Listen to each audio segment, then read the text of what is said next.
Bonjour tout le monde, bienvenue à cette troisième et dernière de classe de maître. Je me présente Alexandra Mayer, je suis directrice principale des communications chez Bonjour Startup Montréal, qui est un organisme à but non lucratif qui a pour mission de contribuer à l'accélération de l'écosystème des startups à Montréal pour créer un impact social et économique pour la métropole. Donc, dans quelques minutes, Dalen Gay va vous parler aujourd'hui du modèle d'affaires. Juste avant, on va prendre une minute ou deux, moi et Eric, pour vous parler un petit peu des organisations, des organisateurs. Ce ne sera pas bien long. Donc, le deuxième organisateur, c'est Montréal Inc., qui est une fondation qui offre des bourses de démarrage et l'accompagnement par des coachs bénévoles chevronnés. Et déjà, ces deux organismes-là collaborent avec Startup en résidence, qui est l'incubateur de Desjardins. Donc, avant que je passe la parole à Eric, juste vous préciser que suite à la présentation de Dalen Gay, qui va démarrer dans une couple de minutes, il y aura une période de questions. Donc, on préfère, avec un format virtuel, garder les questions à la fin. Donc, notez-les bien. Vous aurez la chance de les poser. Vous pouvez les mettre dans le Q&A que vous voyez en bas de l'écran, puis on va les noter avant la période de questions. Donc, je passe la parole à Eric. Merci beaucoup, Alexandra. Alors, je m'appelle Éric Morin. Je suis conseiller principal en innovation à la direction innovation ouverte chez Desjardins. Je suis aussi responsable lead de l'incubateur de Desjardins qui est Startup en résidence. Je suis bien heureux de collaborer avec Montréal Inc. et Bonjour Startup Montréal, qui sont deux acteurs très, très importants de la scène startup.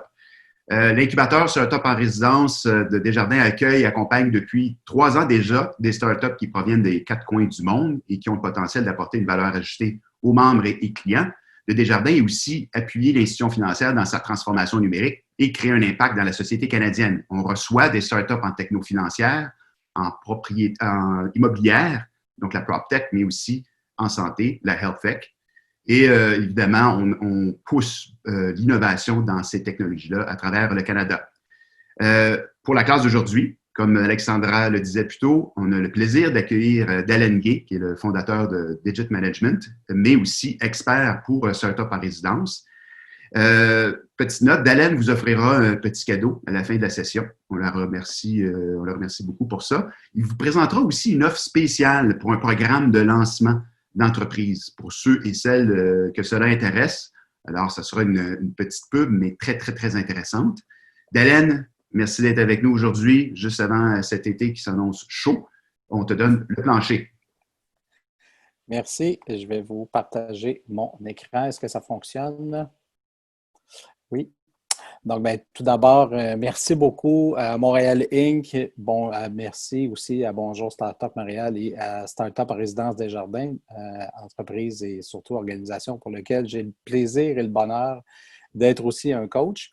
Et je vous remercie en fait de me donner cette opportunité-là, en plein déconfinement de la COVID, de vous partager cette session qui a pour titre « Comment rendre votre modèle d'affaires exponentiel ». Donc, mon objectif aujourd'hui, en fait, à la fin de cette rencontre-là, c'est que vous soyez en mesure d'évaluer froidement la situation actuelle de votre entreprise en utilisant des outils, mais surtout des outils qui sont éprouvés, dont le Canva de modèle d'affaires. Également, connaître les éléments qui vont vous permettre de générer des revenus de façon exponentielle, donc non pas linéaire, mais vraiment avec des multiples année sur année. Même les entreprises en démarrage, c'est important dès le départ d'avoir cette vision-là de croissance exponentielle de l'entreprise. Et à la fin, je vais vous présenter une méthodologie, en fait, le PDCA, qui est tiré de la méthodologie Lean, qui va vous permettre d'améliorer de façon continue votre entreprise et de réduire les gaspillages de temps et d'argent. Mais surtout, le but de cet objectif, le but de cette présentation-là, c'est de vous permettre de réduire votre risque d'affaires et d'augmenter vos revenus. Même en situation de crise, c'est important de planifier et de se faire un modèle, en fait, pour être en mesure de continuellement réduire son risque d'affaires. C'est normal de prendre des risques en affaires. L'idée, c'est de les minimiser. Donc, si vous restez jusqu'à la fin, comme Éric vous l'a mentionné, tel que promis, je vais vous partager gratuitement mon livre numérique « Bâtir un modèle d'affaires solide et rentable ». Ce livre numérique-là, ce e-book-là, va vous permettre de maîtriser le modèle d'affaires Canva que l'on va utiliser aujourd'hui. Mais en plus, je vais vous présenter une offre de pré-lancement d'un programme qui va vous permettre de lancer rapidement une entreprise et qui va être disponible très bientôt. Donc, qu'est-ce qui va rendre cette session différente? Bien, au cours de cette session-là, je vais vous partager mon expérience. En fait, je vais vous partager les clés qui m'ont permis de démarrer 8 entreprises et surtout les pièges à éviter lorsqu'on est en démarrage ou dans la première année de démarrage. Mais avant de commencer, j'ai besoin de toute votre attention pour les prochaines minutes qui vont suivre. C'est une formation qui habituellement a une durée de 2 jours. Je vais vous la wrapper en 40 minutes. Je vais essayer de vous faire de mon mieux pour vous partager le maximum d'informations, mais je vais vous demander par contre de fermer vos cellulaires, les logiciels de courriel, vos Messenger, les Slack, les Skype, s'il vous plaît. Fermez le tout et puis ça va me permettre de vous transmettre le plus d'informations possible. Donc, êtes-vous prêts? On peut y aller. Gardez vos questions pour la fin, ça va me faire plaisir. On va se prendre une portion des prochaines minutes, en fait, de la prochaine heure ensemble, puis je vais répondre à vos questions. Donc, je me présente rapidement. Delaine Gay, de nombreuses années que je suis impliqué dans 4 incubateurs, entre autres, et accélérateurs d'entreprises au Québec.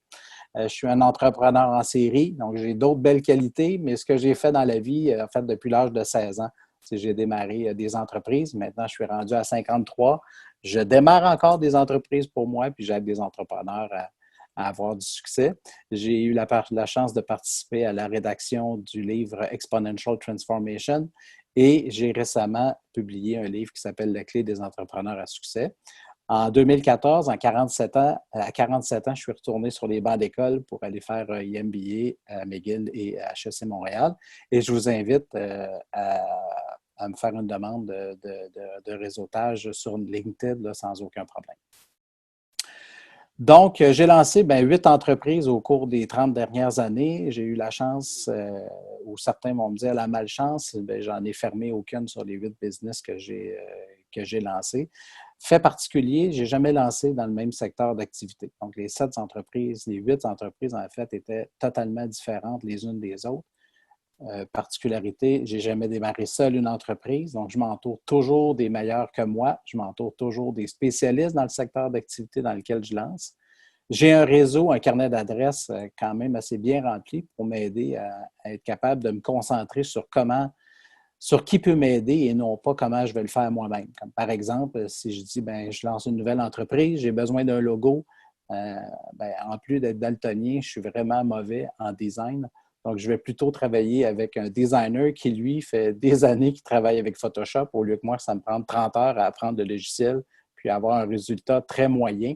Donc, j'aime mieux travailler avec des experts qui vont m'aider à prendre la vitesse et moi, je vais pouvoir me concentrer sur livrer la vision de mon entreprise.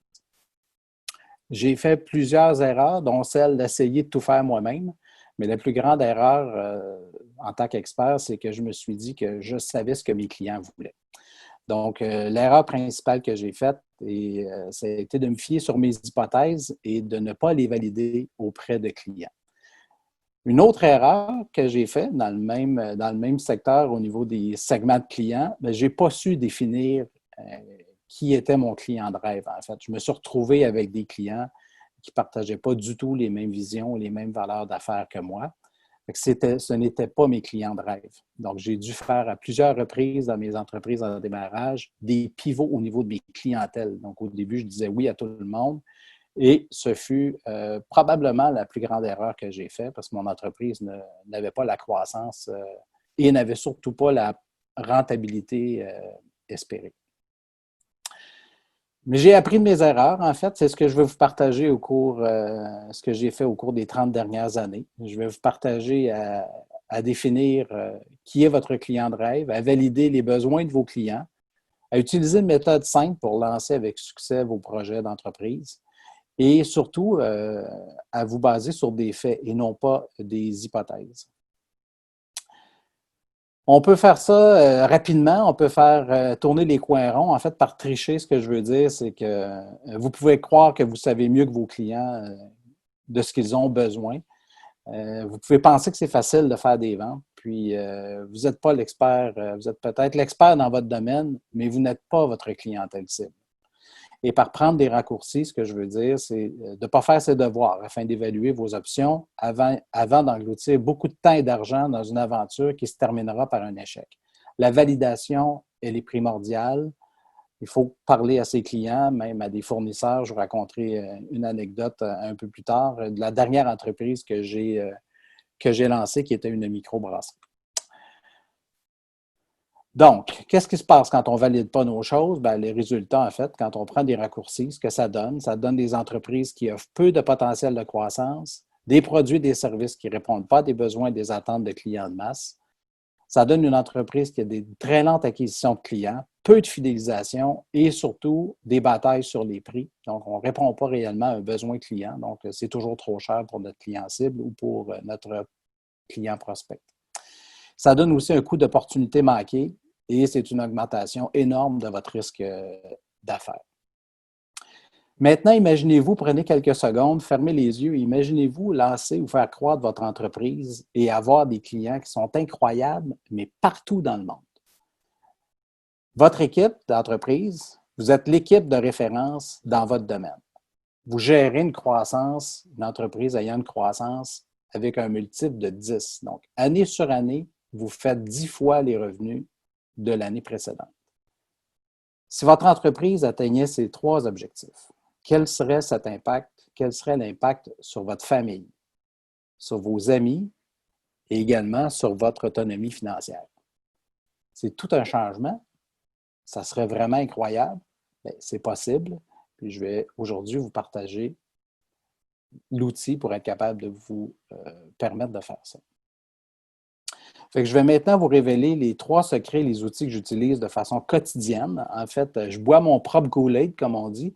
Donc, ce que je vais vous présenter, c'est vraiment un outil que j'utilise à tous les jours pour mes entreprises et pour les entrepreneurs avec lesquels je travaille.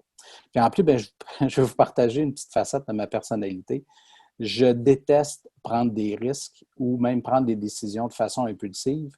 Fait que moi, ça me prend un plan. J'aime ça, avoir au moins un plan sur 12 mois où je m'en vais de façon très précise. Je prends des risques, mais je prends des risques calculés. Donc, je vous propose, c'est une méthode éprouvée en 3 étapes, très simples, afin de lancer ou même faire croître votre entreprise et réduire votre risque d'affaires. Le secret numéro 1, c'est que je dois valider mon modèle d'affaires. Mais avant d'avoir dit ça, bien, c'est quoi un modèle d'affaires? Donc, un modèle d'affaires, le Business Model Canvas est tiré du livre Business Model Generation. Je vous le recommande fortement. Ça a été développé par Alexander Osterwalder et Yves Pignard, de qui j'ai eu la chance de recevoir la formation. C'est un outil que moi j'utilise sur une base quotidienne depuis 2010 et c'est l'outil que nous allons utiliser tout au long de cette session. Mais avant, à des fins de définition, en fait, c'est quoi un modèle d'affaires? On en entend beaucoup parler. Les gens vont le confondre aussi à l'occasion avec le plan d'affaires. Donc, c'est 2 choses qui sont complètement différentes. Le modèle d'affaires, c'est un outil de brainstorming, de prototypage, en fait, qui nous permet de mettre sur papier de façon simple, sur une seule feuille. Je vais vous le montrer, le Canva, à l'instant. Sur une seule feuille, capable de définir quelle est mon entreprise. Puis, on peut aussi l'utiliser pour définir quelle est notre clientèle cible et même la compétition. Donc, c'est un outil qui contient 9 blocs, mais c'est surtout la logique entre chacun des blocs qui est importante. Donc, chacun des blocs de façon individuelle est important, mais la combinaison des 9 blocs amène tout son sens et amène toute la profondeur au modèle d'affaires. Ça vous permet aussi de capturer, créer puis de livrer de la valeur pour l'ensemble de nos parties prenantes. Quand je vous dis parties prenantes, on tient en compte les actionnaires, les employés, les clients, les partenaires, ainsi que la communauté dans laquelle l'entreprise fait affaire. Donc, je vous passe ça rapidement. Le Business Model d'affaires, donc c'est un outil qui est très visuel, qui permet d'imaginer et même de faire évoluer une entreprise. Je l'utilise aussi dans les entreprises en croissance. Donc, c'est aussi bon pour un start-up que pour les entreprises en croissance. Fait que 9 blocs, on va passer chacun des blocs. Je vais vous donner des exemples de chacun des blocs à utiliser. Première des choses, on n'écrit jamais sur le Business Model Canvas. On utilise des post-it pour être capable de travailler et de modifier notre business model. Et puis, à la fin de la session, en fait, vous pourrez télécharger le Canva gratuitement de mon site web là, sans aucun problème. Il est disponible et même je vous recommande fortement d'en imprimer une grande version et de l'accrocher au mur dans votre entreprise ou dans votre bureau. Et l'ordre des blocs est important. Donc, le premier bloc que l'on va regarder, c'est le bloc des segments de clients. Donc, un segment de client, on va le faire quand même assez à haut niveau. Donc, un segment de client, c'est exemple, moi, mes clients, c'est du B2B. C'est des entreprises ou c'est des particuliers avec un revenu élevé ou un revenu moyen. Et à l'occasion, on va aussi déterminer le territoire. Donc, est-ce que c'est des entreprises au Québec, au Canada, dans ma localité, ou si j'ai une entreprise exponentielle, à ce moment-là, mon segment de client sera localisé à l'échelle internationale. Donc, si on veut être une entreprise à forte croissance, il ne faut pas se limiter sur une zone géographique. Le deuxième bloc, c'est celui de la proposition de valeur. Donc, qu'est-ce que je vais retrouver dans ce bloc-là, en fait? C'est de quelle façon est-ce que je vais régler et quel problème je règle de mes clients? Quels sont les besoins de mes clients? Quelles sont les attentes de mes clients? Donc, ce n'est pas un endroit où je vais mettre les spécifications de mon produit ou de mon service. Donc, je ne suis pas en train de designer un produit, je suis en train de designer une entreprise. Donc, la proposition de valeur, c'est ma réponse aux besoins et attentes de mes clientèles cibles. Troisième bloc, les canaux. Donc, les canaux, c'est la façon, c'est pour ça qu'il y a un petit camion, l'icône. Donc, c'est comment je vais faire pour livrer ma proposition de valeur à mes segments de clients. Donc, quand je dis livraison, c'est quelle est ma force de vente. Je vais vendre mes produits ou services de quelle façon? Est-ce que je vais le faire avec des représentants? Est-ce que je vais le faire via un site web transactionnel? Est-ce que je vais le faire en utilisant un réseau de magasins? Donc, je vais simplement définir quel sera ou quels sont mes différents canaux pour être capable de vendre ma proposition de valeur à mes clients. Si je passe aussi par un réseau de distributeurs, on peut aussi l'indiquer à cet endroit-là. Quatrième bloc, les relations clients, le petit cœur, en fait. Donc, c'est de quelle façon est-ce que je vais faire mon marketing? Quel est le type de relation que je vais avoir avec mes clients? Est-ce que c'est une relation qui est personnalisée? Est-ce que c'est une relation, exemple, comme Walmart, qui est une relation de masse? Est-ce que je dis le même message à l'ensemble de mes consommateurs? Est-ce que je bâtis un programme de fidélisation? Est-ce que j'utilise, dans le cas du B2B, est-ce que j'utilise des expositions, des salons, des trade shows pour faire passer mon message? Et c'est aussi à cet endroit-là qu'on va indiquer comment on va supporter notre force de vente. Donc, si je fais mon marketing, l'objectif du marketing, c'est de faire une démonstration de ma marque de commerce. Lorsque mes canaux de vente interagissent avec mes segments de clients, bien, ma marque a déjà une notoriété, est déjà bâtie. Dernier bloc dans la portion droite du modèle, qui est la portion en fait qui est présentée à nos consommateurs, c'est la source de revenus. Donc, dans la source de revenus, on ne parle pas encore à cette étape-ci de notre marge de profit. Dans la source de revenus, on va parler de quelle façon est-ce que je vais faire de l'argent. Est-ce que je vais faire ça sur un modèle d'abonnement? Est-ce que je vais vendre des biens? Est-ce que je vais vendre au clic? Donc, je vais simplement définir mon modèle de revenus, ma source de revenus. Portion arrière du modèle, maintenant, on y va avec les ressources clés. C'est la portion gauche du modèle, c'est ce qui me permet de supporter mon modèle d'affaires et de livrer ma proposition de valeur. Donc, les ressources clés, on va retrouver dans cet élément-là, est-ce que j'ai besoin d'une usine si je suis un manufacturier? Est-ce que j'ai besoin d'une propriété intellectuelle si je suis une entreprise de logiciels? Est-ce que j'ai besoin d'une marque de commerce? Si je suis une entreprise de software, de logiciels, est-ce que j'ai besoin de sources financières pour être capable de supporter mon entreprise à long terme? Donc, c'est à cet endroit-ci qu'on va venir mettre quelles sont nos ressources clés. Prochain bloc, les activités clés. Donc, c'est ce que je fais dans une journée. Quel est le rôle, quelles sont les activités au cœur de mon entreprise que je ne peux pas donner à l'externe, donc que je vais faire moi-même, non pas en tant que personne, mais en tant qu'entreprise. Et ce que je ne ferai pas moi-même, je vais le retrouver dans l'avant-dernier bloc, qui sont les partenaires clés. Donc, les partenaires clés ne sont pas mes sous-traitants. Ce n'est pas là que je vais aller mettre les comptables, les avocats, les notaires. C'est plutôt là que je vais aller mettre qui sont les entreprises avec lesquelles je vais travailler parce qu'ils sont meilleurs que moi, parce qu'ils ont une capacité de production supérieure à la mienne ou parce que j'ai une réduction au niveau du coût. c'est dans ce bloc-là que je vais aller indiquer qui sont les partenaires clés de mon entreprise. Dernier bloc, structure de coûts. Donc, je vais simplement venir mentionner quels sont mes plus grands blocs, mes plus grands morceaux dans mon état financier et dans mon bilan qui va représenter les coûts de mon entreprise. Deux petites choses importantes à tenir en compte sur le business model. Un élément ne peut pas se retrouver à deux endroits dans le modèle d'affaires et on va indiquer ce qui représente 80% d'un événement. Ou d'une composante, en fait. Ce que j'ai fait pour vous aider à mieux comprendre rapidement le business model Canvas, j'ai designé, en fait, une institution financière, l'équivalent de Desjardins, et on va les faire rapidement chacune des sections. Ça s'applique évidemment à Banque nationale ou à n'importe quelle autre institution. Le segment client, on débute avec le même ordre, en fait, que je vous ai présenté tout à l'heure. Dans le segment de client, deux types de clients, particulier entreprise qui cherchent de l'épargne et le deuxième, particulier entreprise qui recherche des prêts. Donc, c'est les segments de clients. Ma proposition de valeur, donc, qu'est-ce que je fais pour répondre à ces clients-là? J'ai mis des post-it de couleurs différentes. À ce moment-là, ça permet de bien identifier si j'ai des propositions de valeur qui sont distinctes en fonction de chacun de mes segments. Donc, pour celui de l'épargne, j'offre des produits d'épargne. Mon enjeu à moi, c'est d'offrir des taux d'intérêt le plus bas possible. Vous allez comprendre pourquoi. Et pour mes clients particuliers entreprises qui, eux, recherchent des prêts, je vais leur proposer des produits de prêt à taux élevé. C'est la différence entre les deux qui vont faire qu'en tant qu'entreprise, ma source de revenus sera les frais d'intérêt. Comment je fais pour livrer maintenant cette proposition de valeur-là? Dans le cas d'une institution financière, j'ai des succursales, j'ai des guichets automatiques via mes centres d'appel et également via mes applications mobiles.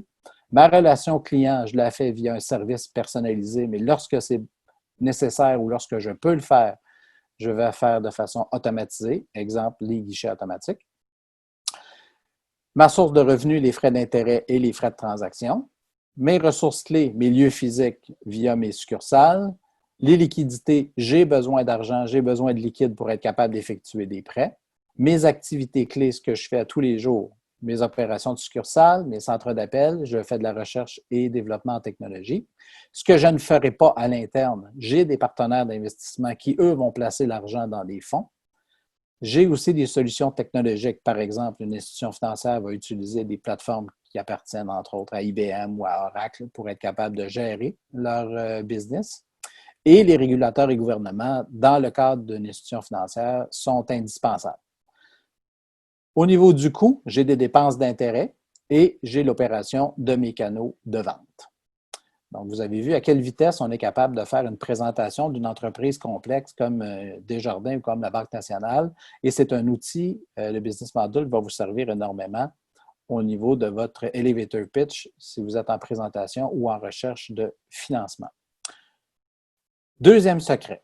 Donc, le deuxième secret que je vais vous partager aujourd'hui concerne la croissance d'une entreprise. Vous allez me dire, oui, mais c'est parce que je sors de la crise du COVID, là. Je ne suis pas vraiment en train de penser à la croissance, je suis plus en mode survie. En fait, l'idée, c'est de réfléchir aux différentes options qui vont rendre votre entreprise beaucoup plus robuste parce qu'il y aura une prochaine crise, que ce soit le COVID ou autre chose. Donc, l'idée, c'est de voir de quelle façon est-ce que je peux rendre mon entreprise beaucoup plus robuste en ayant une pensée qui est exponentielle. Puis du même coup, ça va vous donner accès à un plus grand bassin de clients potentiels. Donc, c'est quoi un modèle d'affaires exponentiel? En fait, c'est le graphique de gauche vous représente une croissance qui est linéaire. En fait, c'est une croissance qui est typique d'une entreprise, exemple de travailleurs autonomes ou une entreprise de services. C'est des entreprises qui ont une croissance ayant des pourcentages d'augmentation. Donc, à chaque année, j'ai 5 10 d'augmentation. Et le graphique de droite représente la croissance exponentielle. Donc, c'est des entreprises de logiciels, comme par exemple de vente en ligne, même de certains produits physiques. Comme vous voyez, la courbe descend vers le bas au démarrage, donc c'est plus coûteux de lancer ce type d'entreprise-là, mais le potentiel sur la même échelle de temps, est drôlement plus important au niveau du revenu et des cash flows, des liquidités. Donc, comment on peut avoir un modèle, comment en fait on peut rendre une entreprise exponentielle et pourquoi surtout on ferait ça? Premièrement, c'est pour résoudre des problèmes de masse. Donc, nos clients, c'est des clients à l'échelle planétaire. Deuxièmement, ça permet de créer de la richesse pour soi et pour l'ensemble de nos parties prenantes. donc les parties prenantes, nos employés, nos actionnaires et ainsi de suite, et avoir un impact environnemental à l'échelle planétaire. Donc, rapidement, si je reprends le business model et je me fais maintenant un modèle exponentiel, donc ce que ça me prend au niveau des clientèles, ça me prend des clientèles à l'échelle internationale. Deuxièmement, ma proposition de valeur, bien, elle va être basée sur de l'information, sur du data, sur de l'analyse d'information. Ça sera une entreprise qui utilisera aussi sa relation client pour être capable d'aller chercher plus d'informations sur le design et la mise en place de nouveaux produits. Côté marketing, je vais développer un fanbase. En fait, mes clients vont devenir des fans de notre marque. Ils vont être en symbiose avec nous. Ils vont surtout devenir des promoteurs de notre marque et de nos produits. Les canaux, si je suis une entreprise qui ne vend pas en ligne, bien, on l'a vu dans la dernière crise et dans les dernières semaines, il faut commencer à se mettre à vendre direct et à vendre sur Internet. Les processus dans les activités clés, on va automatiser le plus possible. On va utiliser la méthodologie Lean pour être capable de s'améliorer de façon continue. Au cœur de notre modèle d'affaires, on aura des algorithmes. Je vais vous présenter une entreprise tout de suite après. Je vous ai fait un modèle d'affaires d'entreprise qui, vous l'aurez compris, a les algorithmes au cœur de son modèle. La culture, on a une culture très ouverte, autant au niveau des employés qu'au niveau des partenaires et des clients. Et pour terminer, nos partenaires clés, on aura une relation d'exception avec eux. Donc, on ne les traite pas en fournisseurs, mais c'est vraiment une partie prenante de notre entreprise et de notre modèle. Je vous ai mis sur cette page-là différents logos d'entreprises exponentielles. On va en décortiquer deux parmi celles-ci. On va décortiquer Netflix et Zappos. Mais juste pour vous donner quelques pistes, bien, Uber, entre autres, vous la connaissez, c'est la plus grande entreprise de taxi au monde, mais ils sont propriétaires d'aucun taxi. Airbnb, la plus grande chaîne hôtelière au monde, puis ils sont propriétaires d'aucun hôtel. Donc, c'est de cette façon, en fait, c'est un modèle de plateforme que l'on va mettre en place pour l'exponentiel. Je me suis amusé, je suis allé vous chercher le site web de Netflix en 2009. Donc, Netflix en 2009, c'était quoi cette business-là? C'était une business qui faisait de la location de DVD. Vous alliez sur le site web, commander un DVD, vous receviez votre DVD par la poste, vous regardiez le DVD et vous retournez le DVD par la suite. Donc, c'est un modèle qui n'est pas exponentiel parce qu'on a de l'inventaire à gérer, des locations à gérer, donc il y a des produits physiques à gérer. Netflix a quand même pivoté, fait une modification de son modèle d'affaires plusieurs fois depuis le lancement de l'entreprise. Ils sont passés de « je fais de la location de DVD » à « je fais du streaming en ligne ». Et ils sont passés tout dernièrement de mon modèle de streaming en ligne à la distribution et surtout à la production de contenu original. Donc, si je prends Netflix, rapidement, je réutilise mon modèle d'affaires pour être capable de faire de l'exponentiel. Donc, ce qui différencie le modèle, j'ai un marché de masse, donc tous ceux qui veulent regarder un film ou avoir accès à du contenu. Je n'ai pas de territoire, c'est partout au monde. Ce que la clientèle cherche, c'est un prix. Donc, au lieu d'être basé sur un coût à la location d'un DVD, c'est un prix qui est basé sur ma source de revenus, qui est une source de revenus par abonnement. Disponibilité du produit, c'est toujours disponible. Ça ne vous est jamais arrivé d'aller sur Netflix et de dire « j'en ai plus en stock ». Donc, c'est disponibilité sans limite et le contenu exclusif. De quelle façon est-ce que Netflix vend ou livre sa proposition de valeur? Via netflix.com et les multiplateformes, donc les tablettes, les Apple TV, les mobiles, tout est disponible via ces plateformes-là. La relation client hautement personnalisée, donc basée en fonction du contenu que vous regardez et de ce que vous consultez. L'algorithme vient vous présenter de façon one-to-one, de façon personnalisée, le contenu. Deuxième business, c'est Zappos.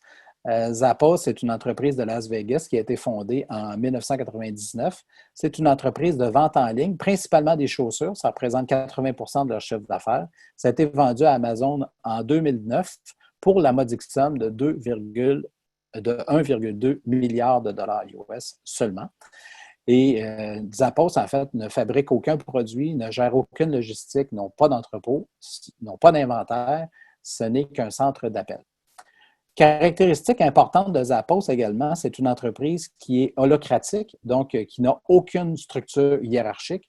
Sur la photo, vous voyez le président qui est Tony, ici, le chandail noir avec les barres rouges, que j'ai eu le plaisir de rencontrer en 2014. Il est venu à C2 Montréal nous présenter son entreprise.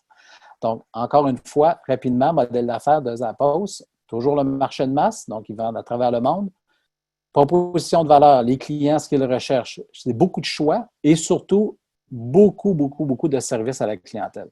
La base de Zappos, en fait, ce n'est qu'un centre d'appel avec un site web. Les canaux de distribution, uniquement, excusez-moi.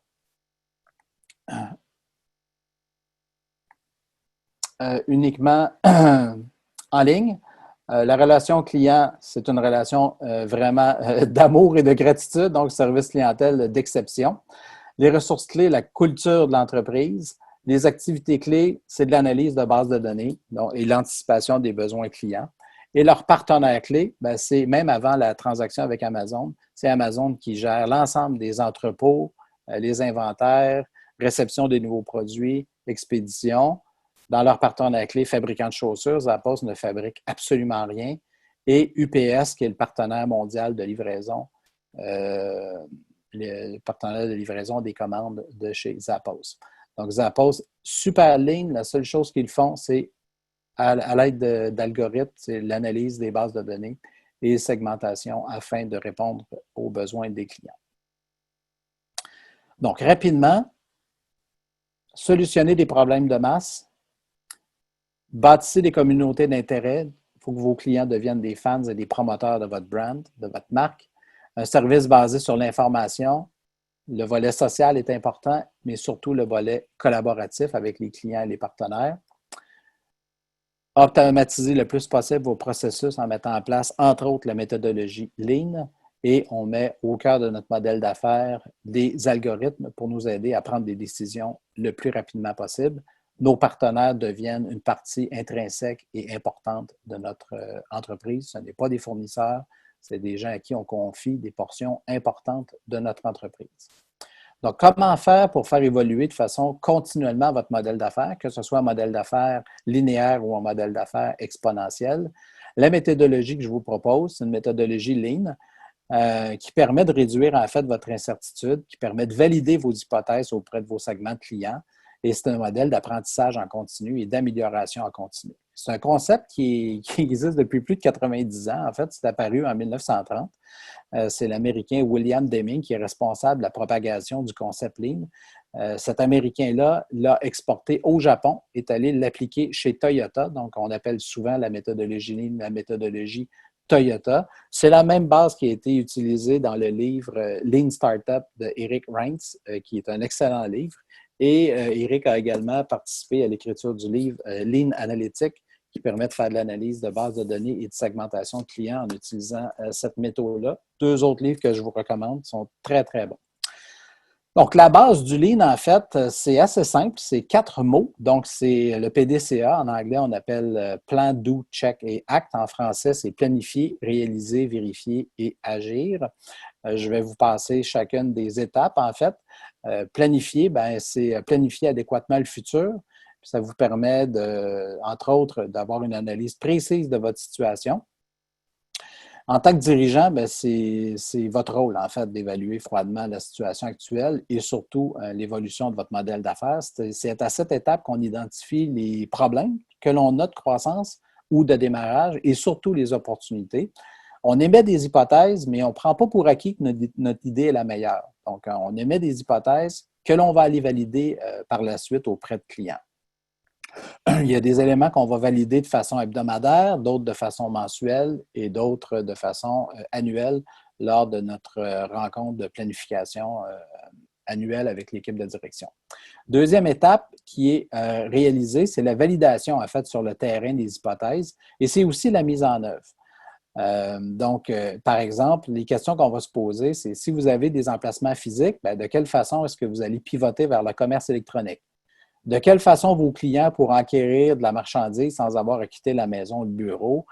Pouvez-vous également offrir des services spécialisés? Quelle est la prestation que vous pouvez offrir à distance? Donc, c'est le genre d'hypothèse que l'on va émettre, mais surtout que l'on va aller valider auprès de nos clients dans la première phase qui est la phase bêta. Troisième élément, check, qui est de vérifier. En fait, ben là, c'est là qu'on va partager notre modèle d'affaires avec tout le monde dans l'entreprise afin d'avoir des suggestions. Mais on va aussi la valider avec des clients ou avec des fournisseurs, puis on peut même la valider avec des compétiteurs, ce que j'ai fait dans ma dernière entreprise. Et dans cette entreprise-là, tantôt, je vous parlais du business model avec des post-it, en fait. On a fait plus de 100 versions du business model avant de lancer le produit sur le marché. Donc, si quelqu'un parmi vous dit, ben moi, j'en ai fait un business model, bravo, mais il y a des chances que vous en fassiez plusieurs. C'est un outil itératif de design. Dernière portion, en fait, c'est acte ou bien agir. Mais en fait, ce n'est pas la dernière portion. Ça ne s'arrête pas à acte parce que c'est une boucle d'amélioration continue. La roue continue de tourner pour enchaîner avec le prochain plan, en fait, de planification. Et c'est de cette façon-là que l'on fait une itération. En développement de logiciels, c'est très utilisé, en fait, avec la méthodologie agile. L'agile aussi, il découle de la méthodologie Lean, en fait. L'idée, c'est de s'améliorer continuellement et d'innover afin de survivre. C'est l'heure des surprises. Donc, voici le lien afin de télécharger mon e-book. Donc, https://www.startup30.co/ livre gratuit. On va également, dans le courriel qui va suivre cette session demain ou lundi, vous allez recevoir aussi le lien, mais il est déjà disponible. Donc, si vous allez sur ce site-là, vous serez en mesure de télécharger mon e-book, bâtir un modèle d'affaires solide et rentable. Le livre, en fait, a été écrit pour vous permettre de maîtriser l'utilisation du business model. Mais ce n'est pas tout, comme dirait Steve Jobs. Donc, j'ai une autre surprise pour vous. Éric en a parlé en introduction. C'est une surprise, mais c'est une surprise qui n'est pas pour tout le monde. Elle est réservée uniquement aux personnes les plus motivées d'entre vous. En fait, je vais accompagner 10 personnes parmi vous à démarrer votre entreprise en ligne. C'est quoi, en fait? Bien, c'est Startup 30. C'est un nouveau programme. C'est 30 jours sur, en fait, 5 jours par semaine pendant 6 semaines. Donc, les week-ends, on vous laisse tranquille. Le programme permet un lancement rapide d'une entreprise en ligne en utilisant des méthodes et des outils éprouvés. Donc, en 30 jours, vous démarrez votre entreprise en ligne et vous aurez des clients potentiels. Si vous avez déjà démarré votre entreprise, ça vous permet de valider que tous les blocs sont bien au bon endroit pour être capable de faire une croissance plus rapide. C'est seulement 10 personnes et les 10 personnes vont vraiment être accompagnées au cours du programme. Donc, ce que vous obtenez une méthode de lancement afin de réduire votre risque. Vous serez accompagné par des experts.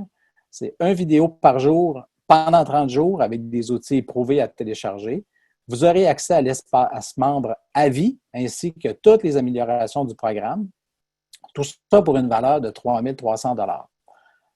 En plus, pour les 10 premières personnes qui vont faire partie du groupe, vous aurez accès au groupe Facebook Startup 30 qui est déjà en ligne, qui est maintenant disponible.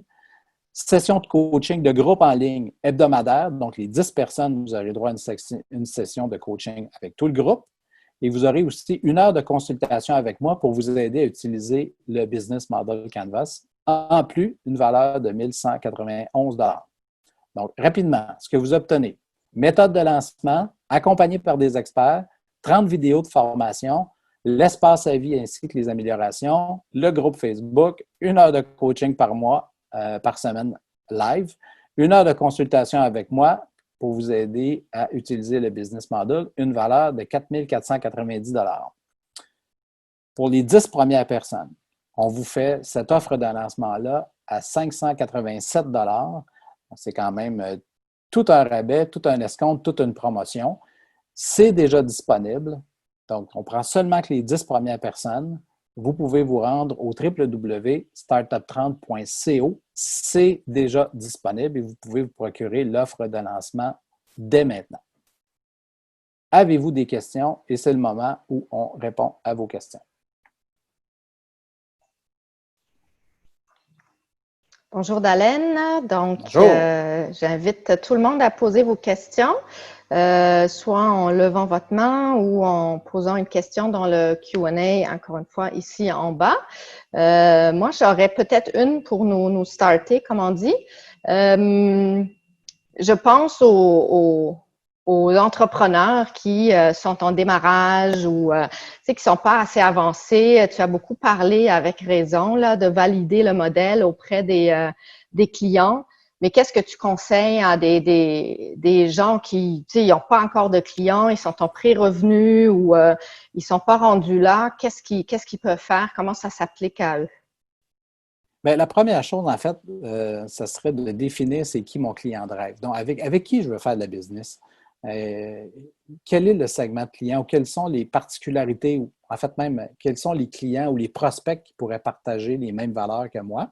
Donc ça, c'est la première chose à faire. Deuxième chose, pour être certain d'avoir une proposition de valeur, donc une offre de produits et services qui répond à des besoins, c'est pas compliqué, hein? C'est uniquement de prendre le temps de discuter avec ces gens-là. La pire chose, c'est penser qu'on sait ce que nos clients veulent.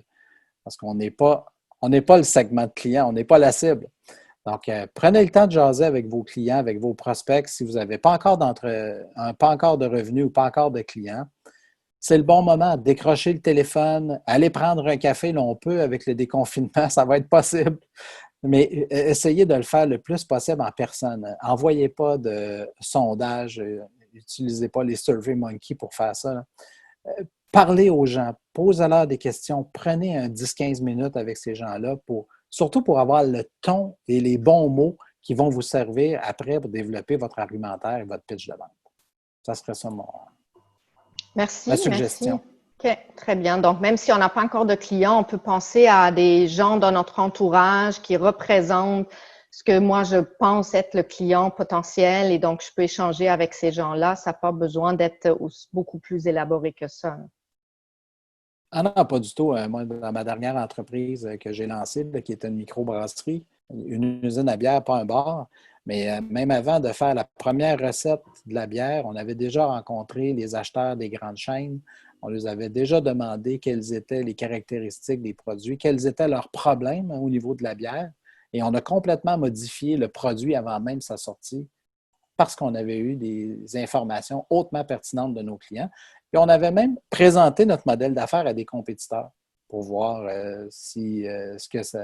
Donc, moi, j'ai aucun problème à présenter ça à des compétiteurs, des fournisseurs, des clients. Au contraire, ça vient enrichir le modèle d'affaires et les gens sont très intéressés à vous aider à faire évoluer votre modèle.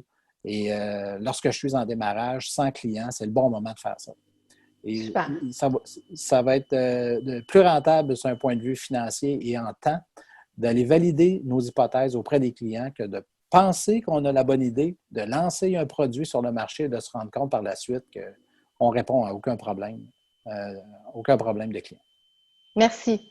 Alors, on a plusieurs questions. Ça a rentré très bien. Merci beaucoup.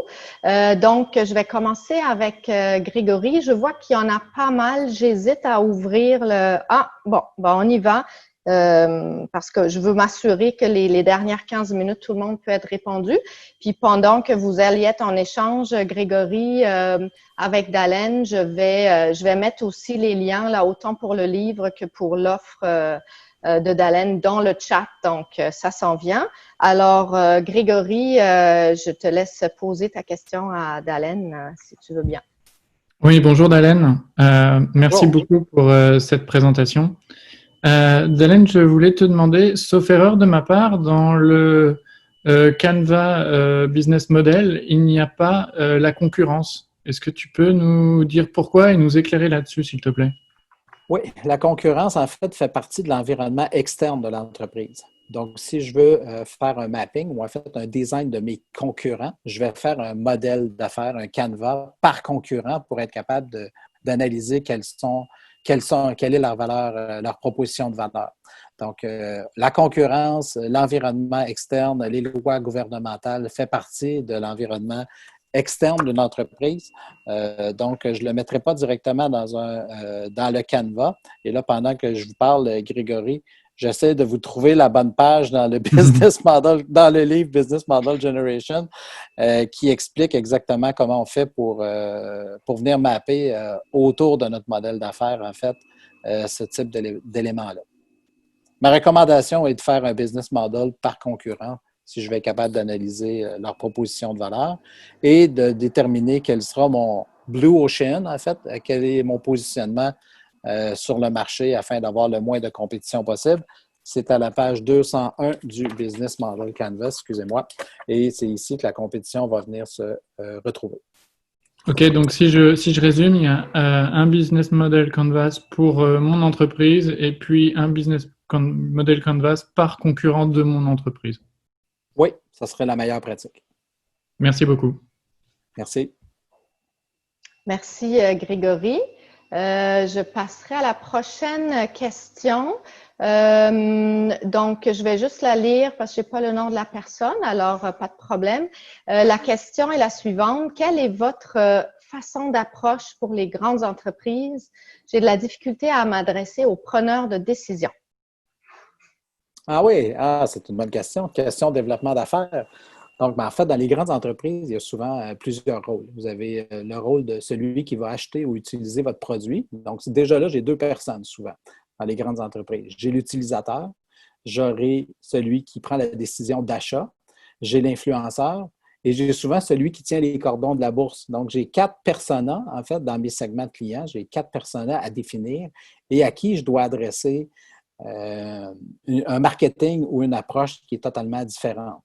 Donc, c'est la façon. Donc, je dois déterminer qui sont mes 4 personas, comprendre qu'est-ce qui vient influencer leur décision d'achat et par la suite, mettre en place les canaux de vente pour être en mesure de rejoindre ces gens-là. Je peux le faire via une équipe de vente, mais je peux aussi très bien le faire via des tunnels de vente de façon automatisée.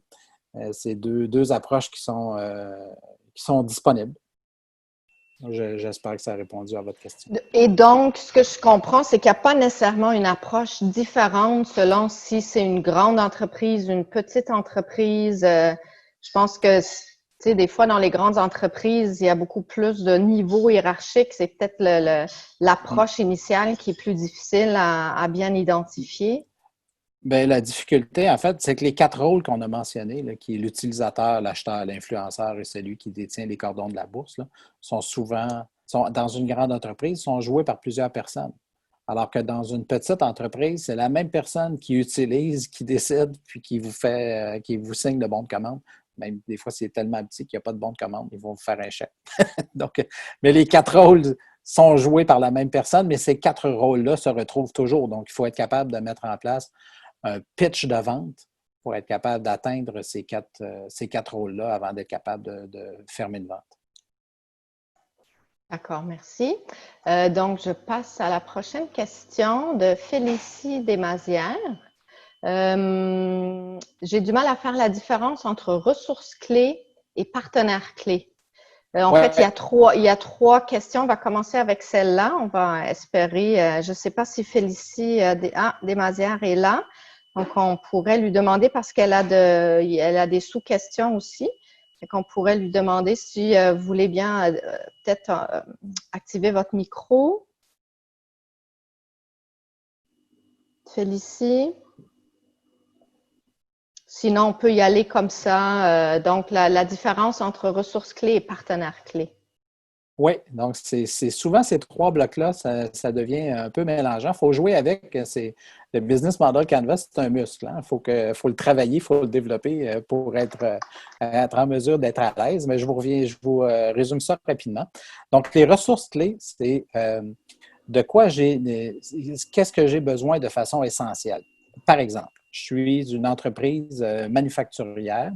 Est-ce que j'ai besoin des usines pour fabriquer mon produit? Je peux prendre la décision que je vais tout faire moi-même ou je peux prendre la décision, comme Zappos, de faire fabriquer par quelqu'un d'autre. Donc, si je le fais moi-même, mon usine va se retrouver dans les ressources clés. Si je le fais faire par quelqu'un d'autre, bien, la fonction de production va se retrouver dans mes partenaires clés parce que c'est la production d'un produit qui est cœur à ma business. Donc, si ce n'est pas moi qui le fais, je le fais faire par quelqu'un qui est moins cher, qui a plus de capacité de production que moi, donc devient un partenaire clé. Les activités clés, c'est ce que je ferai dans mon entreprise. Donc, par exemple, si c'est moi qui fabrique mes produits, bien, dans mes activités clés, j'aurai la fonction de gestion de la production, gestion de la logistique. Si ce n'est pas moi qui le fais, j'aurai dans mes activités clés l'activité de supervision de mon partenaire. Donc, je ne sais pas si j'ai été clair. Okay. Un autre exemple, c'est Nespresso, là, qui est un produit que tout le monde connaît, qui était drôlement intéressant. Nespresso, ils ne font pas pousser le café. Donc, ils ont des ententes avec les producteurs de café. Donc, le producteur de café est un partenaire clé dans le cas de Nespresso. Par contre, la fabrication des capsules est faite par Nespresso. Donc, ils ont des usines pour fabriquer les capsules de café, mais ils ne font pas pousser le café. Merci. Félicie, en fait, elle ne peut pas poser sa question live parce qu'il y a un problème de micro. Je vais peut-être très rapidement ces deux autres questions parce qu'il y en a d'autres qui arrivent, puis je veux m'assurer qu'on puisse répondre à tout le monde. Donc, peut-être les deux questions rapidement de Félicie. Donc, pouvez-vous raconter votre échec avec votre démarrage de microbrasserie? La deuxième question, nous désirons lancer une entreprise de biscuits apéritifs de Drèche. Nous avons donc du stock. Pouvons-nous avoir ce modèle exponentiel quand même?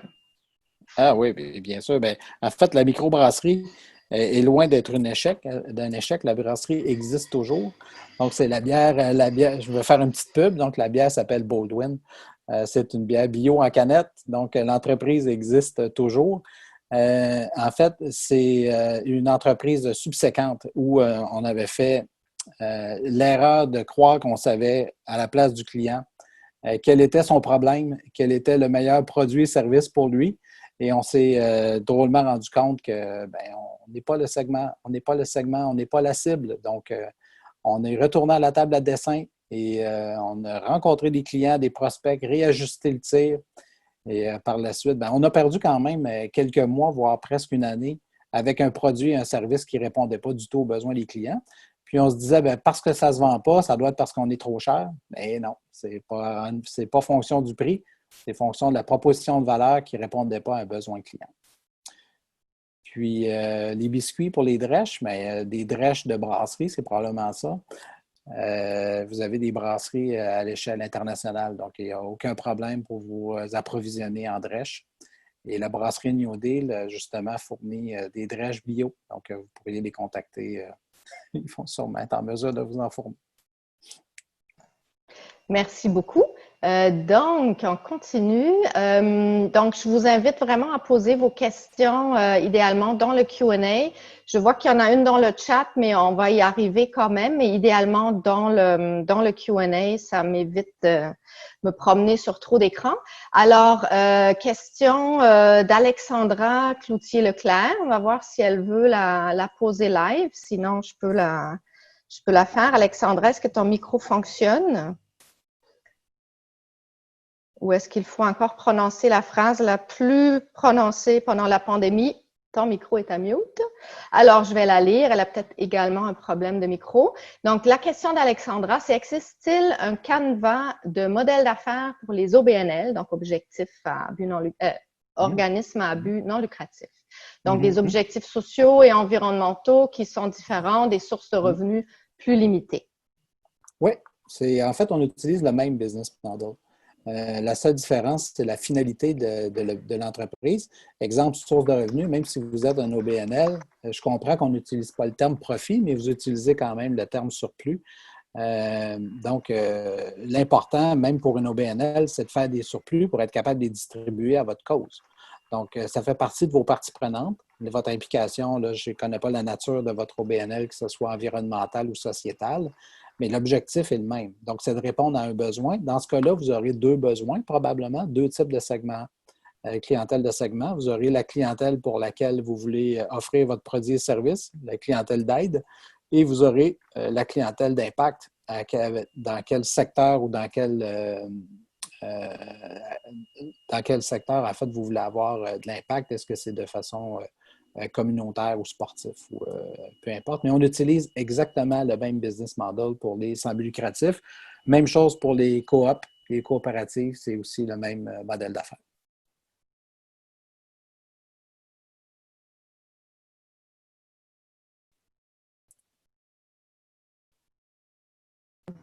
Bon, j'avais un petit problème de souris.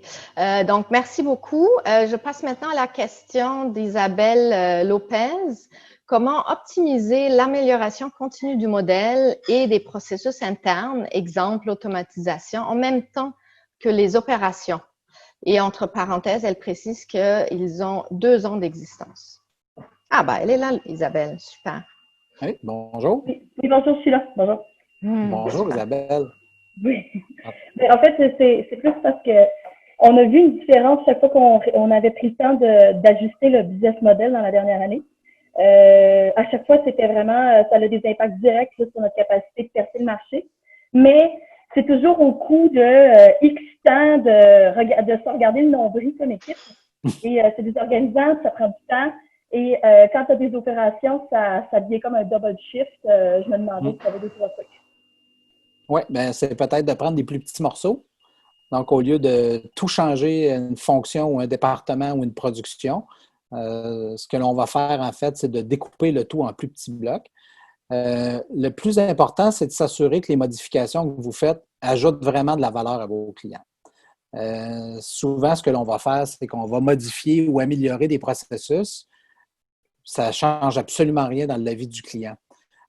Donc, la première chose, là, si j'ai à prioriser quelles seront mes modifications, mes changements, mes améliorations, dans exemple, dans les prochains 12 mois, bien, je vais commencer par ceux qui vont ajouter de la valeur au client. Et quand je dis ajouter de la valeur au client, c'est parce que le client sera prêt à payer pour. Donc, si j'ajoute de la valeur, des produits, des features, des spécifications à un produit ou à un service, puis le client n'est pas prêt à débourser pour ce produit-là ou ce service-là, bien, vous n'ajoutez pas vraiment de valeur au client. Donc, débutez par ce qui ajoute de la valeur au client, ce qui va vous permettre d'augmenter vos revenus, surtout vos liquidités en démarrage. Ce qui est le plus important, c'est la gestion de vos liquidités et de prendre des plus petits blocs et de les intégrer à votre développement d'entreprise. Si je fais le parallèle avec une entreprise de logiciels, par exemple, bien, eux vont appliquer la méthodologie agile et je travaille avec certaines compagnies de logiciels qui font une amélioration de leurs produits à chaque 3 semaines. Donc, à chaque 3 semaines, on fait un release, donc on déploie sur le marché une nouvelle version, soit d'une spécification ou d'une fonctionnalité. C'est des plus petits blocs, mais au bout d'un an, on a moins brassé la cage, en fait, là, on a moins brassé l'entreprise, puis on a continué à faire de la croissance. Ça serait ma recommandation. Vous aviez mentionné utiliser le Business Model Canvas quotidiennement. Comment ça se passe? C'est en vous levant, vous regardez ça un peu comme on se regarde dans le miroir, et vous dites est-ce que ça me plaît encore? Comment ça se passe? Ça? J'essaie de ne pas le faire seul dans le miroir, j'essaie de le faire en équipe. Et puis, mon équipe, ben, c'est oui, les gens avec qui je travaille au quotidien dans mon entreprise, mais c'est surtout des clients. Donc, j'ai mon petit business model Canvas, ma feuille avec mes post-it continuellement dans mon sac d'ordi. À chaque fois que je rencontre un client ou fournisseur, je ressors ma napkin, en fait, je ressors mon business model et je challenge chacune des boîtes. Je le fais, ma révision en fait complète avec mon équipe, c'est plus sur une base trimestrielle, mais j'ai continuellement mon business model avec moi. Je peux même en devenir achalant. Ouais. Merci beaucoup. Merci, ça me donne une bonne idée. Excellent. Merci Isabelle. Ceci, je pense, met pas mal fin à la période de questions à 9h30 pile. Je pense qu'on a répondu à tout le monde. Alors, ceci conclut la 3e et dernière classe de maître. Donc, pour tous les participants, vous allez recevoir par courriel là, le lien pour revoir la présentation. Si vous avez manqué un bout, il y aura également donc l'enregistrement et les liens aussi vers le livre et l'offre. Donc, moi, j'aimerais ça remercier Dallène pour son temps, sa générosité. Et Éric, je suis certaine que tu vas vouloir ajouter un petit mot de fin également. Mais merci encore. Merci, Alexandra. Alors, quelques secondes pour remercier encore une fois Dallène. Petite anecdote, Dallène a la réputation, du moins chez Startup à résidence, j'allais dire de faire pleurer, mais c'est un peu fort comme mot, mais de stresser les fondateurs, fondatrices en les challengeant continuellement sur leur business model. Donc, avis aux intéressés, c'est pas facile de travailler avec lui. Merci à Alexandra et aussi à Noël, qui n'est pas avec nous aujourd'hui. Et finalement, merci, un grand merci à Samuel, toujours en arrière-scène, qui s'assure que tout roule rondement et qui fait la promotion de ces super classes de maîtres. Merci tout le monde et je vous souhaite un bel été.